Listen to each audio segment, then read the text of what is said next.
Hi, you're watching Just the News. I'm Amita Balachandra. Let's get straight to it. We have a lot of news items lined up for you today, but first we begin with Omicron. The Union Health Ministry today said that the world is witnessing the fourth surge in COVID-19 cases and urged people to not lower their guard. Now, Union Health Secretary Rajesh Bhushan said, and I quote, "The World Health Organization on the 7th of December said that Omicron has a significant growth advantage over Delta, which means it has greater transmissibility. Omicron cases double within 1.5 to 3 days. So we have to remain vigilant with COVID-appropriate behavior," end quote. In the meantime, Omicron cases in the country have now gone up to 358. A total of 17 states and union territories have reported Omicron cases in India so far, with Maharashtra reporting the most number of cases at 88. Delhi has followed Maharashtra with 67 Omicron cases. As far as COVID numbers are concerned, India has reported 6,650 new COVID cases in the last 24 hours. In the meantime, Prime Minister Modi held a review meeting just yesterday ahead of the New Year's Eve and directed officials that we should be satark and savdhan in view of the new variant. Now, Prime Minister Modi stressed on the need for health systems at the district level capable of meeting any challenge posed by the new variant. He also directed officials to ensure that states have oxygen supply equipment installed which are fully functional.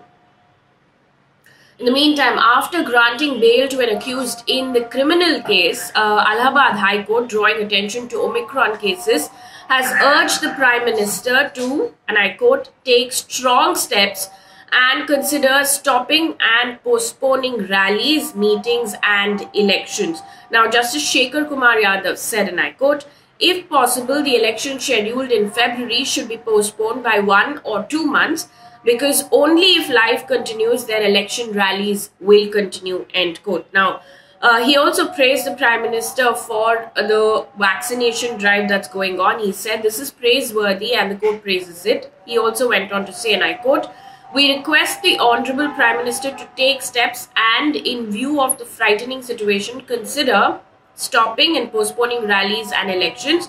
Jaan hi to jahan hai," end quote.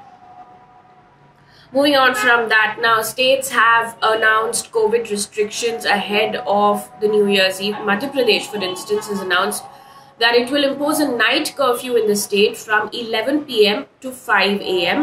Uttar Pradesh also has announced a night curfew from 11 p.m. to 5 a.m. starting the 25th of December. Only 200 people, according to reports, could attend marriages and social functions.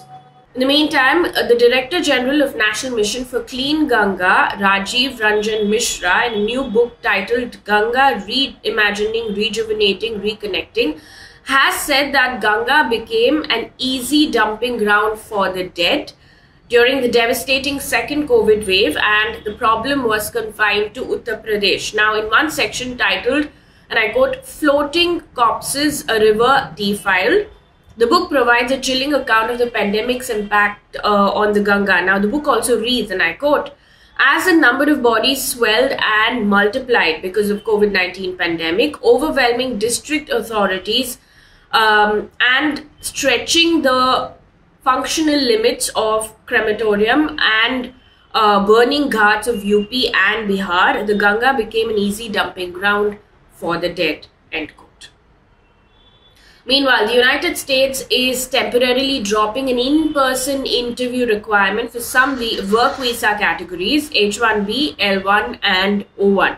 Now, applicants for these visa categories applying from abroad won't be required to do an in-person interview at the US consulate, typically, which is the final step before a visa is issued. Now, these categories represent the most common visa types companies use to attract high-skilled talent from abroad. However, embassies and consulates may still require an in-person interview on a case-by-case basis, according to a report by ANI. Moving on from COVID now, there's some distressing news coming in from Uttarakhand. The Uttarakhand police have now registered a case in connection with the hate speech that was made at a conclave targeting Muslims and calling for violence. Now, a case has been filed against Wasim Rizvi, who is also known as Jitendra Narayan Tyagi, and others under Section 153A, which is promoting enmity between different groups on grounds of religion of the Indian Penal Code. Now, Uttarakhand DGP Ashok Kumar, in an interview with the Indian Express, has said, and I quote, "The person who gave us the complaint gave only one name, that is of Rizvi, and mentioned others as unidentified as he did not know their names. Naming only one person was not a conscious decision, and we will be adding more names once the investigation starts," end quote. Now, to give you a bit of a background of what has happened, a 3-day Dharam Sansad that took place between the 17th and 19th of December was filled with hate speeches that was made in Haridwar targeting Muslims and calling for violence. According to the Indian Express, the controversial Yati Narsinghanand, who's already facing several FIRs in UP, has called for, and I quote, "a war against Muslims," he said. In one of the videos that's also circulated online, which NDTV has quoted, Hindu Rakshasena's Prabodhanand Giri is heard saying, and I quote, "Like Myanmar, our police, our politicians, our army and every Hindu must pick up weapons and conduct a Safai Abhiyan. There is no other option left," end quote. He later, however, in an interview with the NDTV said, and I quote, "I'm not ashamed of what I have said. I'm not afraid of the police. I stand by my statement," end quote. Now, according to NDTV, another video from the controversial meet was also circulated online that shows Pooja Shakun Pandey, who is also known as Sadhvi Annapurna, urging violence against Muslims. She says, and I quote, "If you want to finish them off, then kill them. We need 100 soldiers who can kill 20 lakh of them to win this," end quote. Now, this has drawn sharp criticism from not just opposition leaders, but also several other people, including former military chiefs and activists. Also in the news, Maharashtra Cabinet Minister Yashomati Thakur informed the State Legislative Council that over 4,000 children were found suffering from acute malnutrition in Mumbai this year till August. Now, she said, and I quote, "Maximum cases were found in Dharavi, Malwani, Mankurd and Govandi areas," end quote. An update now in the Punjab Kapurthala district case. Now, 5 days after the lynching of a youth at a Gurudwara, the police have now booked the Gurudwara Granthi Amarjeet Singh on murder charges and has also arrested him. Now, this comes after a press conference that was held by the Chief Minister of Punjab, Charanjit Singh Channi, who said that there was no evidence that sacrilege attempt was made. He said at a press conference, and I quote, "The youth was lynched. The investigation is pointing towards a murder. We will modify the FIR accordingly," end quote. Now, according to the autopsy report, the unidentified man had 30 cuts. Moving on to business news at this point. With an aim to counter cyber fraud, the RBI has asked all merchants and payment gateways to remove sensitive customer details and debit and credit cards that are saved on their end. Now, these new rules come into effect from the 1st of January 2022. This means that a user will have to enter full card details to make payments on merchant websites from Jan 1st.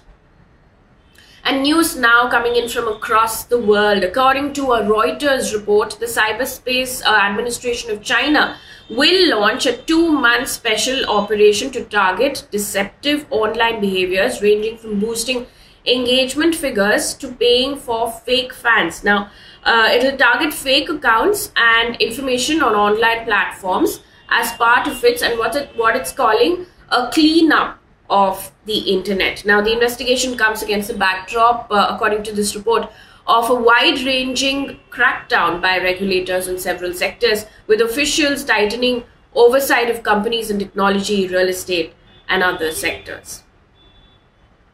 And now, according to a survey by Reporters Without Borders and Afghan Independent Journalist Association, more than 6,400 journalists in Afghanistan have lost their jobs since the Taliban takeover in the country. Now, as many as 231 media outlets have had to close, and more than 4 out of every 10 media outlets have disappeared, and 60% of journalists and media employees are no longer able to work, according to a report by ANI. On to sports news right now. Veteran off-spinner Harbhajan Singh has retired from all forms of cricket at the age of 41. Now, taking to Twitter, he said, and I quote, "All good things come to an end, and today, as I bid adieu to the game that has given me everything in life, I'd like to thank everyone who made this 23-year-long beautiful journey memorable." End quote. And one piece of good news before we wrap things up here on this bulletin. According to Tide Framework and Harvard Business Review ranking, Bengaluru has ranked number 5 among top 50 AI cities, and this is across the world. The first 4 cities are from the US: San Francisco, New York, Boston, and Seattle. That brings us to the end of this bulletin. Thank you so much for watching. We wish you a very happy Christmas.